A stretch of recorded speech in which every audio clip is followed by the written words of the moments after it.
Shalom. Shalom. Puji Tuhan, kita ada di dalam ibadah minggu kedua di dalam bulan Maret ini lagi, di mana hari-hari kita terus berjalan, saudara. Dan hari ini kita akan mendengarkan firman Tuhan yang kita ambil atau kita baca bersama dari kitab atau surat 1 Yohanes. Surat 1 Yohanes pada pasalnya yang pertama, ayat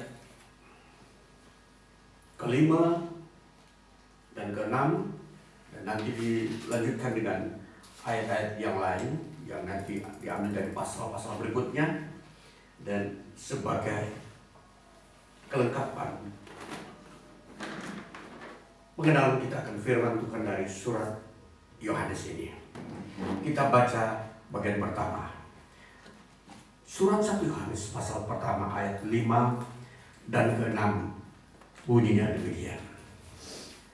Allah adalah terang, dan inilah berita yang telah kami dengar dari Dia dan yang kami sampaikan kepada kamu. Allah adalah terang, dan di dalam Dia sama sekali tidak ada kegelapan.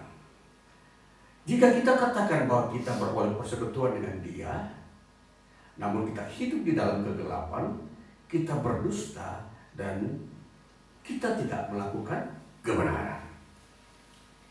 Baik saudara-saudara, kita mau melihat berita firman Tuhan yang disampaikan oleh Rasul Yohanes kepada jemaat Tuhan yang berada di Asia Kecil, khususnya jemaat yang ada di kota Efesus.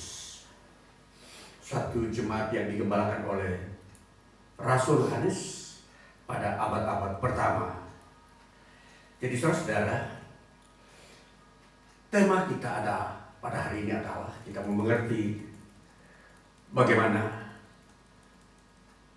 kita memisahkan atau kita berada di dalam pemilihan Allah dari dalam dunia ini. Maka tema kita adalah paradoksal. Tema paradoksal ini mempunyai makna bahwa ada perbedaan, ya, atau ada pertentangan. Jadi berbeda dalam pengertian paradoksal adalah bertentangan. Yang satu terang, yang satu gelap. Itu namanya pertentangan. Kalau perbedaan masih ada makna lain. Misalkan di dalam terang ada tinggi atau rendah, itu perbedaan. Tapi ini paradoksal, artinya bertentangan.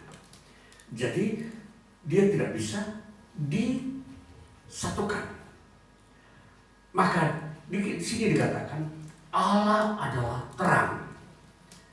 Jadi kita mau membahas hari ini paradoksal adalah bahwa Allah adalah terang. Lalu kita mau melihat bagian ayatnya yang berikutnya. Ayat 6 tadi, jika kita katakan bahwa kita beroleh persekutuan dengan Dia, namun kita hidup di dalam kegelapan, perhatikan. Banyak orang mempunyai pemahaman bahwa dia bersekutu dengan Allah, tapi hidupnya dalam kegelapan. Saudara, di sini yang kita mau angkat dan mau memberikan keterangan. Firman Tuhan memberikan keterangan kepada semua orang atau banyak orang bahwa perhatikan, terang itu sungguh-sungguh terang. Jadi kalau orang berkata dia bersekutu dengan Allah, itu hanya sebuah ungkapan.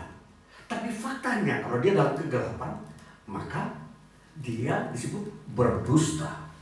Ya, saudara, jadi kalau kita melihat bagaimana persahabatan antara perseorangan dengan orang lain, seringkali persahabatan itu dilakukan berdasarkan suatu ungkapan perkataan saja. Ada orang berkata, ya saya seorang Kristen, dia bersahabat. Tetapi ketika di dalam praktek kehidupannya, dia melakukan kegelapan, melakukan pekerjaan-pekerjaan kegelapan, keberdosan-keberdosan menjadi tujuan hidupnya. Saudara, ini boleh dikatakan bahwa dia tidak bersekutu dengan Allah. Nah, saudara, jadi ini jelas ya, semakin jelas kita dengan penjelasan yang disampaikan oleh Rasul Yohanes, itu memberikan ketegasan bagi kita bahwa seseorang yang hanya mengaku dia bersekutu dengan Allah, dia seorang Kristen, bahkan boleh kata sekarang lebih modern, dia katakan dia sudah bertobat, sudah lahir baru, ya, itu ungkapan-ungkapan. Tetapi dalam pelaksanaan kehidupan dia hari lepas hari, tidak ada nampak istilah-istilah yang dia pakai. Sudah bertobat. Katakan kalau dia bilang, oh dulu saya seorang perampok, saya sudah bertobat. Tetapi ketika dalam satu waktu perjalanan, dia masih melakukannya lagi. Nah, berarti ungkapan pertama yang dia berkata sudah bertobat, itu adalah dusta, saudara. Jadi istilah yang dipakai oleh setiap orang ketika dia mau bersahabat dengan orang lain demi untuk membenarkan dirinya agar bisa diterima oleh orang lain, disinilah seringkali dipakai oleh banyak orang. Apalagi kalau dia sudah tahu komunitas itu adalah komunitas orang-orang yang mengasihi Tuhan, gereja. Tentunya dalam gereja, dalam perspektif umum, itu adalah orang-orang yang sudah bertobat. Orang masuk gereja itu adalah orang yang mengaku dan menerima Allah dalam hidupnya, yang mau menerima pengampunan dosa dan mau bertobat dan meninggalkan cara-cara hidup duniawi. Itulah yang menjadi wawasan dan pengetahuan kita, saudara. Jadi kalau saudara melihat di mana ada gereja, tetapi di dalamnya banyak perampok, banyak penipu, banyak orang yang berzina, saudara, ini tanda-tanda bahwa ini sebuah dusta. Gereja yang diakui atau dilihat oleh banyak orang secara fisik, itu tidak menjadi sebuah kelayakan di hadapan Allah. Ya, apalagi kalau dia di situ suka menyalahgunakan hukum, kebenaran diputarbalikkan, banyak orang saling selingkuh, cerai berai di dalamnya. Itu kan gereja, saudara. Jadi di sini Yohanes mau menjelaskan kepada jemaat Efesus, perhatikan, jangan sampai kalian mengikuti mereka yang pola hidupnya seperti itu dengan label cuma masuk ke dalam gereja, lalu kalian mengikuti pola hidupnya yang gelap. Nah, ini saudara, untuk mengesahkan iman saudara di hadapan Tuhan, agar saudara tidak tersesat kepada para penyesat yang masuk di dalam gereja, yang mengakunya sebagai orang yang sudah lahir baru, sudah bertobat, apalagi mengakunya saja sudah dibaptis. Itu baru pengakuan. Jadi saudara kan tidak pernah melihat apa yang dia sebutkan tadi. Dia sudah bertobat, dia sudah lahir baru, ya.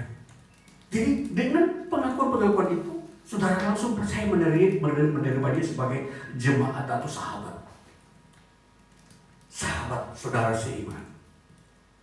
Dan ini saudara, ini banyak kejadian seperti ini di dalam dunia, di mana banyak orang tampil untuk sebagai penyesat. Itulah sebabnya Rasul Yohanes ini adalah rasul yang begitu sensitif dan mengerti peka terhadap situasi dunia. Bahwa penyesat-penyesat telah banyak muncul dan pergi kemana-mana ke seluruh muka bumi untuk menyesatkan orang-orang yang telah dikuduskan oleh Kristus. Nah, ini saudara perhatikan. Jadi ketika saudara yang sungguh-sungguh sudah percaya kepada Kristus, ya, dan saudara sudah ada dalam sebuah pelayanan naungan gereja dan firman Kristus yang kudus, waspadalah terhadap setiap orang yang baru saudara kenal, walaupun dia masuk di dalam gereja. Jangan menjadikan dia sebagai sebuah sahabat sejati dulu. Lihatlah kehidupan pribadinya. Jadi kalau kehidupan pribadinya masih ada dalam kegelapan, saudara tahu apa itu unsur-unsur kegelapan? Hidup dalam keberdosaan, ya. Itu pertanda bahwa janganlah menerima orang itu sebagai sahabat saudara. Lihatlah buah-buah hidupnya, apakah dia benar-benar pengakuan itu benar-benar sesuai dengan perbuatannya. Nah ini saudara, di dalam akhir zaman banyak orang yang seperti ini saudara. Jadi jangan gampangan mau menerima orang masuk di dalam persekutuan saudara. Dia datang hanya mau mencari sesuatu yang duniawi, bahkan mengacaukan persekutuan di dalam iman saudara yang semulanya mengasihi Tuhan dengan segenap hati menjadi berkurang karena dia mencemarkan kehidupan rohani saudara di situ. Dia mengajarkan hal-hal yang cemar, dia mempraktikkan perkataan-perkataan yang kotor, dia menyebarluaskan tingkah laku yang tidak pantas. Itu terjadi saudara, dan ini waspada saudara. Sehingga jangan saudara hanya hidup secara duniawi, bahwa gereja itu hadir seperti dunia, seperti organisasi duniawi. Gereja bukan seperti itu saudara. Kita bergereja untuk menantikan kedatangan Yesus kedua kali untuk hari penyelamatan. Jadi kalau saudara hanya berlomba-lomba mendirikan gereja untuk mencari orang lalu kumpul-kumpul, tapi hidupnya cemar di dalam, hidup tidak dalam kebenaran, dalam kegelapan, hanya hidup dalam kegelapan kebencian, dusta, itu tidak ada gunanya saudara berkumpul dengan sebuah komunitas yang seperti itu. Padahal di hari keselamatan, hari terakhir, keselamatanlah yang diutamakan. Maka ini perhatikan saudara-saudara, sebab banyak pertemuan-pertemuan yang dilakukan oleh banyak orang di tempat-tempat umum terbuka hanya mempunyai motivasi mencari kekayaan, bukan untuk membangun kebenaran, kekudusan, dan kasih kepada Allah. Mereka hanya mau mencari popularitas, mengajarkan ajaran-ajaran duniawi, bukan ajaran Kristus. Walaupun mereka memakai label gereja, walaupun mereka memakai label ada namanya hamba Tuhan, itu hanya label saudara nama, tetapi buahnya yang harus diperhatikan. Itu Rasul Yohanes berkata, perhatikan. Dia berkata bahwa dia bersekutu dengan Allah, tetapi hidupnya justru dalam kegelapan. Nah inilah yang disebut penyesat. Penyesat itu dia seperti itu.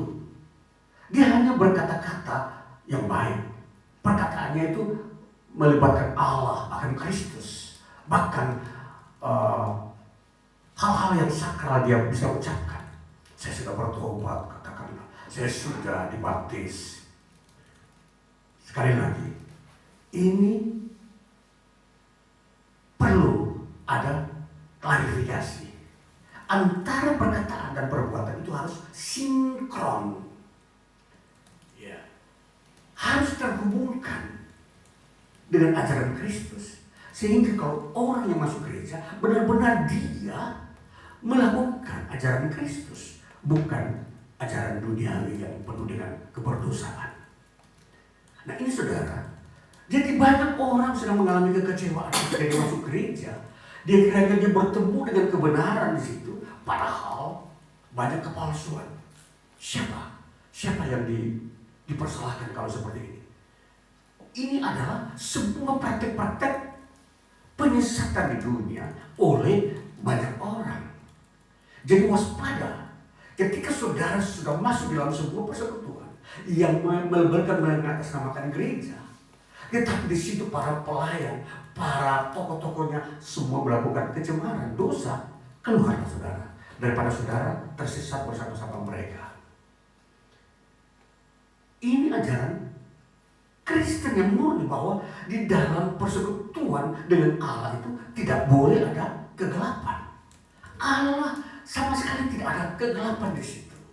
Jadi kalau masih banyak praktik kegelapan, dosa di dalam gereja itu, keluarlah saudara.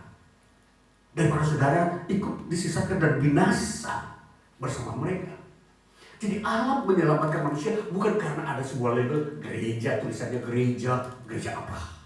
Gedungnya mewah, dan di situ ada seorang tokoh yang kelihatannya dia pandai dan kaya, tetapi pola hidupnya tercemar. Apakah saudara mau mengikuti mereka?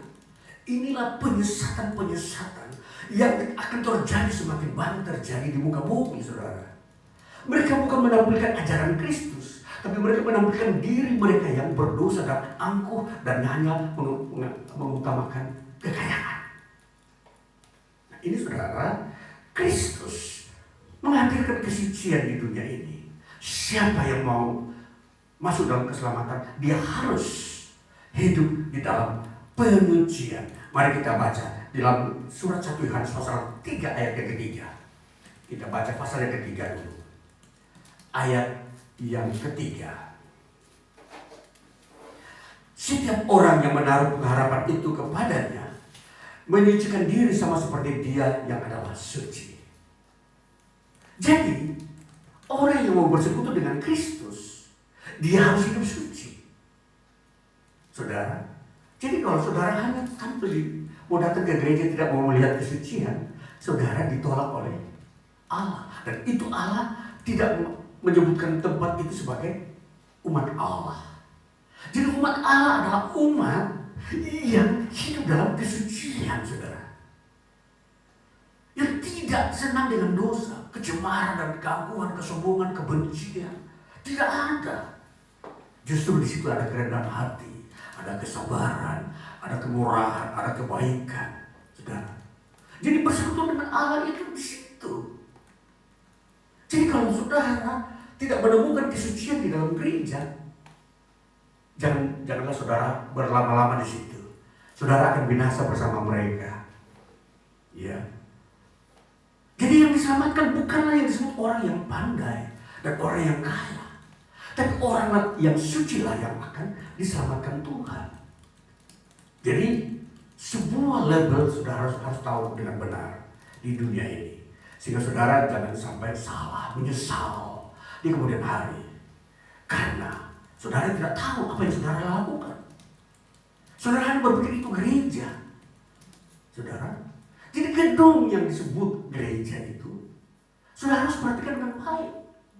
Kalau di dalamnya isinya benar, orangnya semua rendah hati dan hidup dalam kesucian, mengutamakan kesucian, bersama mereka saudara beribadah.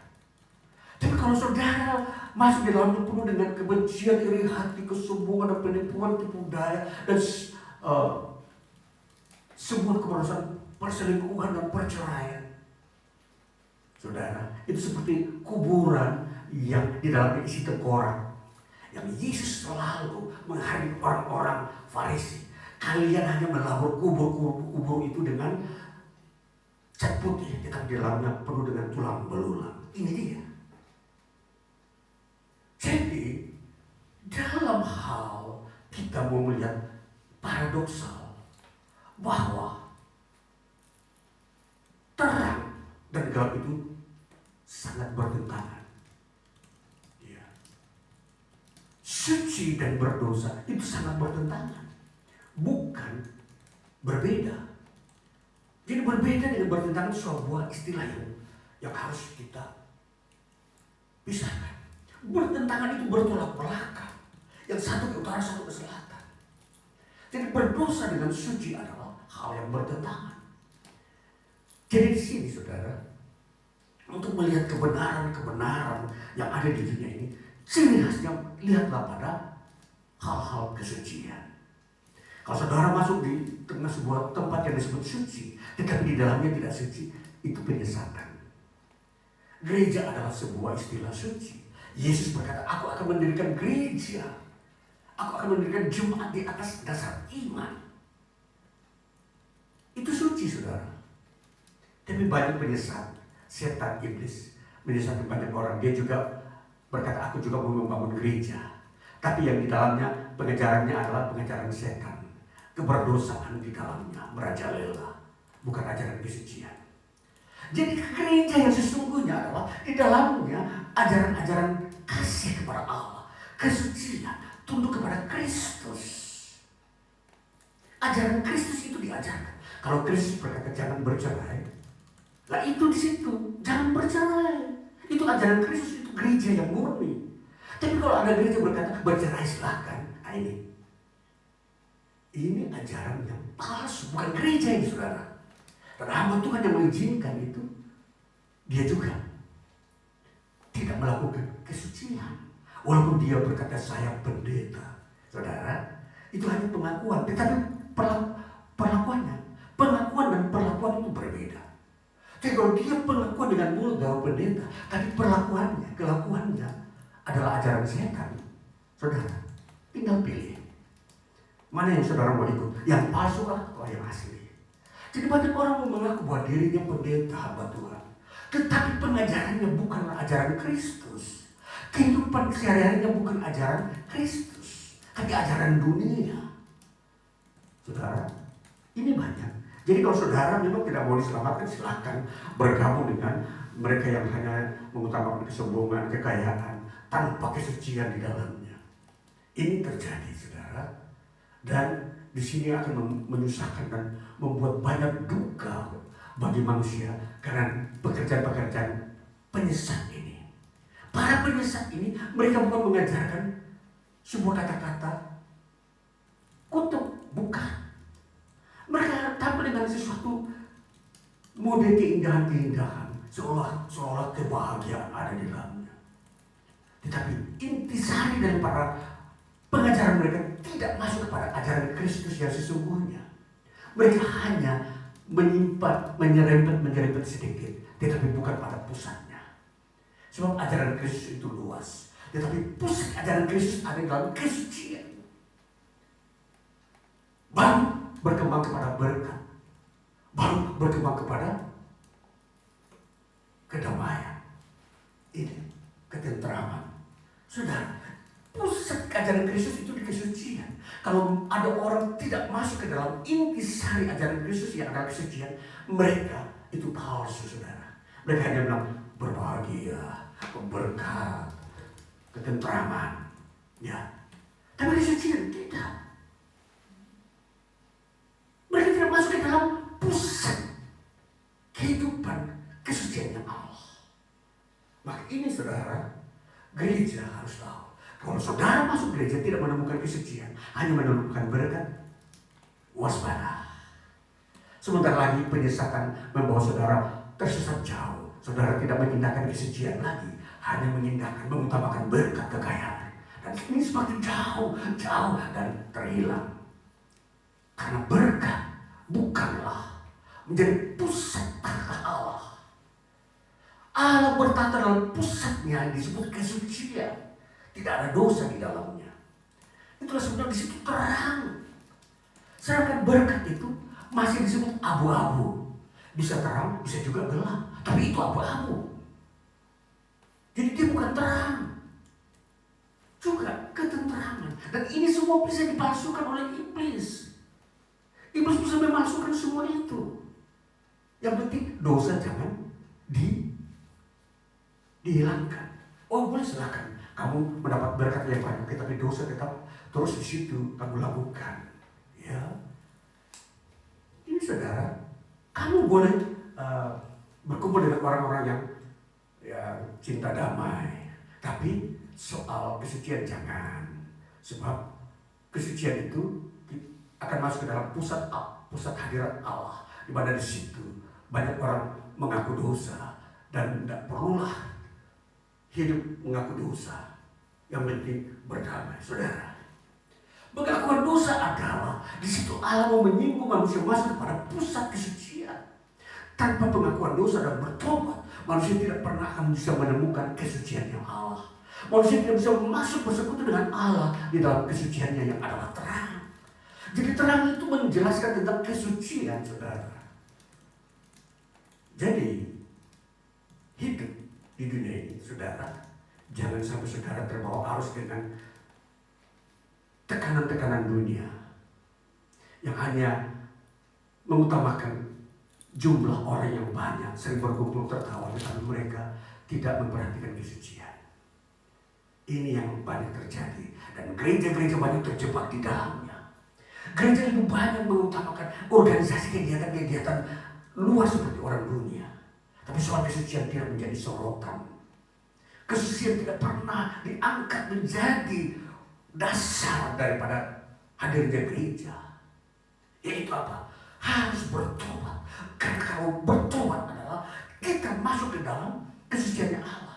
Kita masuk berusaha mengejar kesuciannya Allah. Kalau kita mengaku dosa. Jadi kalau saudara malas mengaku dosa bertobat, jangan harap saudara disebut dapat bersekutu dengan Allah. Jangan harap saudara bermimpi untuk bersekutu dengan Allah kalau tidak pernah saudara mengaku dosa dan bertobat. Itu yang penting, saudara. Di semua pengajaran-pengajaran di dunia ini yang berkisar di sekitar kesucian Allah, itu semua disebut abu-abu. Berkat itu abu-abu. Dia tidak gelap dan dia tidak terang. Kedamaian, kekayaan, kepandaian, itu masih lingkungan abu-abu, saudara. Karena di sana mereka tidak mengutamakan pertobatan. Yang penting kerja, lalu kemudian mendapatkan kekayaan. Berdoa iya, tetapi tidak pernah mau mengaku dosa. Ini ada Kristen yang model begini, saudara. Mereka menganggap pertobatan, mengaku dosa itu sesuatu yang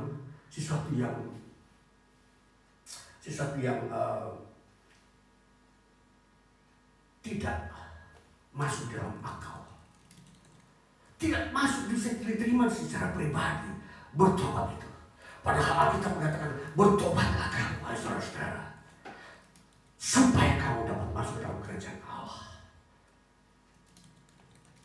Jadi kalau tanpa pertobatan, jangan harap saudara dapat melihat kesuciannya Allah. Jadi seringkali orang merasa apatis. Bertobat nanti berdosa lagi. Berbeda, saudara. Kalau kamu mau sungguh-sungguh mengaku dengan mulutmu dan percaya dalam hatimu tentang pengakuan dosamu, engkau ditolong oleh anugerah Tuhan untuk masuk dalam kesuciannya Allah. Jangan mengukur kesucian itu berdasarkan logika manusia. Tidak mungkin seorang pun bisa masuk dalam kesuciannya Allah. Saudara, berdasarkan anugerah firman Tuhan, setiap orang bisa masuk dalam kesucian Allah lewat prosedur pengakuan dosa. Itulah ajaran Injil. Yesus mengajarkan demikian. Maka disinilah, saudara, kita perlu melihat bagaimana Rasul Yohanes begitu sensitif melihat perbedaan antara yang terang dan abu-abu. Di sini abu-abu masih banyak. Maka kalau gelap kita bisa tahu jelas. Dimana kalau gelap orang tidak bersekutu dengan Kristus, menolak Kristus, hidupnya dalam penyembahan berhala, itu gelap. Tapi kalau abu-abu, mereka datang kepada Kristus, datang ke gereja, tapi perbuatannya masih penuh dengan keberdosaan. Ya, tidak pernah mengaku dosa. Ini abu-abu, saudara. Jadi, saudara kalau ingin mau masuk dalam terangnya Tuhan, masuklah terus. Selalu mengaku dosa. Bertobatlah dan katakan kepada Tuhan, Tuhan ampuni saya, dosa saya. Saya mau bersekutu dengan Engkau, Tuhan. Supaya saya bisa melihat terang. Itulah sikap yang saudara harus lakukan untuk masuk bersekutu dengan Allah tanpa pengakuan dosa. Tidak pernah seorang pun diizinkan Tuhan masuk di dalam kesuciannya. Itulah sebabnya banyak gereja mengalami sebuah degradasi rohani, sebuah penurunan rohani dari abad ke abad. Karena apa? Prinsip pertobatan tidak dilaksanakan. Mereka hanya masuk gereja hanya untuk mendengar, tapi tidak mau melakukan. Nah ini, saudara. Jadi apa yang Yesus ajarkan tidak pernah dilakukan. Inilah gereja-gereja yang akan mengalami penurunan nilai kerohanian. Mereka akan menjadi suam-suam kuku seperti jemaat Efesus. Semula mereka begitu tekun, tapi setelah berganti generasi, yang tua meninggal, muncul yang muda, mereka tidak terlatih untuk bertobat, sehingga mereka menjadi orang yang hanya hadir, mendengar, dan tapi tidak melakukan firman Tuhan. Orang yang melakukan perintah Tuhan itulah yang orang yang dapat masuk di dalam kesuciannya Allah. Jadi saudara kalau tidak berminat masuk kesucian Allah, sia-sialah persekutuan saudara di bumi. Saudara aktif di gereja, mungkin 50 tahun saudara aktif, tetapi saudara tidak pernah mengaku dosa, sia-sia saudara. Karena Tuhan hanya memperhatikan orang yang memperhatikan firman-Nya, perintahnya. Tuhan tidak pernah mau melonggarkan, mau mengurangi nilai firman-Nya. Tuhan tidak pernah berkata, ya yang penting kamu sudah masuk gereja, soal melakukan firman-Ku tidak lakukan apa-apa. Itu tidak, Tuhan tidak berperilaku seperti itu. Kalau saudara datang ke rumah saya, tidak apa-apa. Saudara tidak bertobat, saya terima. Karena saudara manusia. Tapi Tuhan, seorang yang tidak mau bertobat tidak bisa masuk ke dalam rumahnya. Tidak bisa saudara. Biarpun saudara memanggil Tuhan, kami telah mendengarkan firman-Mu. Engkau yang memberitakan firman-Mu di rumah-rumah kami, di kota-kota kami. Bukankah kami yang datang kepada firman-Mu? Tuhan bilang, aku tidak mengenal kamu. Karena kamu tidak melakukan perintah-Ku. Firman yang Kuajarkan kamu tidak lakukan, kamu hanya mendengar. Ini saudara, ini permasalahan orang-orang di dalam gereja. Saya sampaikan ini. Supaya saudara yang ada dalam gereja perhatikan ini baik-baik. Ajaran Kristus. Jangan sampai saudara tidak dikenal oleh Kristus. Maka hari ini datanglah kepada Kristus, bertobatlah mengaku dosa. Katakanlah kepada Tuhan, Tuhan, ampuni dosa saya. Bawalah saya kepada persekutuan dengan kekudusan-Mu. Supaya saya beroleh selamat. Jadi tujuan kita datang kepada Tuhan supaya kita beroleh selamat masuk ke surga. Bukan untuk menjadi orang kaya. Kalau ini orang duniawi yang datang kepada Tuhan di gereja, Tuhan, aku telah datang kepadamu, berikan aku kekayaan-Mu, berkatilah aku, supaya aku menjadi orang kaya. Saudara, ini doa seperti ini tidak masuk surga, saudara. Karena dia tidak meminta kesucian, pengampunan dosa. Karena masuk ke dalam kerjaan surga, Yesus berkata, bertobatlah kamu, supaya kamu beroleh kerjaan surga. Ya. Jadi ini Injil Yohanes pasal 3 ayat yang ketiga. Jika kamu tidak dilahirkan kembali, kamu tidak akan bisa melihat kerajaan Allah. Tidak bisa saudara. Dilahirkan kembali itu yang bertobat saudara. Tanpa proses bertobat ini, sukar bagi manusia masuk ke dalam kerajaan surga. Akhirnya, karena Tuhan berkata, Tuhan penuh dengan kasih, sehingga siapapun yang dikehendaki untuk diselamatkan, dia akan datang supaya orang itu mengaku dosanya. Jadi ini saudara, jadi sebuah pemahaman yang kita harus tahu, bahwa di dalam dunia Kristen, sorotan yang harus kita ketahui adalah kerajaan Allah. Karena itu terang, sedangkan dunia ini adalah kegelapan, pertentangan saudara-saudara. Jadi jadilah umat Tuhan yang datang menyembah Tuhan di dunia ini, mencari gereja dengan berfokus pada kesucian, bukan pada kekayaan saudara. Saudara nanti gagal menjadi seorang Kristen kalau saudara masuk gereja hanya untuk mencari kekayaan. Gagal saudara. Dan banyak sandungan di situ, banyak kekecewaan di situ, banyak bahkan betul saja berkata Tuhan tidak menyertai saya. Banyak orang akan kecewa karena dia salah. Dan dia tidak mengerti firman Kristus. Dia hanya mendengar kata-kata orang. Oh, datanglah kepada Tuhan, maka engkau diberkati. Saudara, Tuhan tidak menekankan kehidupan, memberikan berkat kepada orang yang datang kepada dia, Yesus. Tapi dia memfokuskan bahwa kamu akan beroleh tempat di surga. Itu yang menjadi fokus tekanan Yesus. Walaupun Yesus juga memberi makan kepada orang-orang yang miskin. Tapi itu bukan tujuan Yesus datang ke bumi ini untuk membuat orang menjadi kaya. Jangan salah saudara. Dan di sini banyak penyesatan dan tersesat orang di wilayah ini. Karena kekayaan itu. Banyak orang telah menjadi tersesat. Hatinya dulu lemah lembut. Ketika kekayaan datang dia menjadi kasar dan sombong. Dulunya waktu dia percaya Yesus sungguh-sungguh, waktu dia belum kaya, dia beriman sungguh-sungguh. Ketika kekayaan datang, dia menjadi orang yang bimbang. Orang yang menjadi kurang lagi berdoa dan mencari Tuhan. Lihat fakta-fakta ini. Jadi kekayaan bukanlah pusatnya tahta Allah. Allah berpusat tahtanya itu di kesucian.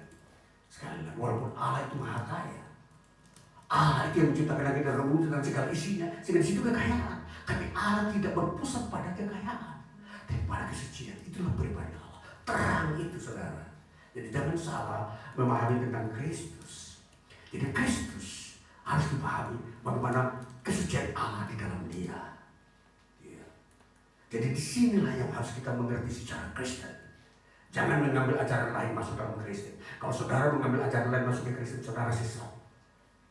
Di dalam Kristen hanya menekankan kesucian Allah dalam Kristus Yesus. Yaitu bertobat, pengakuan dosa, itulah menjadi pusat pelayanan Yesus di situ. Yesus mati di kayu salib supaya ketika orang mengaku dosa, dosanya diampuni oleh darahnya. Maka ini minggu-minggu Paskah, kita memasuki Paskah, kita harus memperhatikan bahwa pertobatan itu menjadi sorotan Tuhan hari-hari ini. Tuhan menyoroti siapakah yang mau bertobat. Tuhan menyoroti siapakah yang mengenal aku dengan benar sebagai Allah yang terang dan suci. Jadi disitulah saudara pusat perhatian ibadah kita. Kalau kita mau datang kepada Kristus ibadah dengan sungguh-sungguh, maka pertobatan itu menjadi dasar utama yang saudara harus lakukan. Itu yang harus saudara lakukan.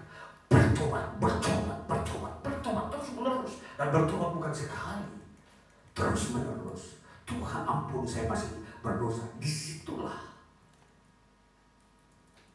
cara hidup orang-orang Kristen yang benar.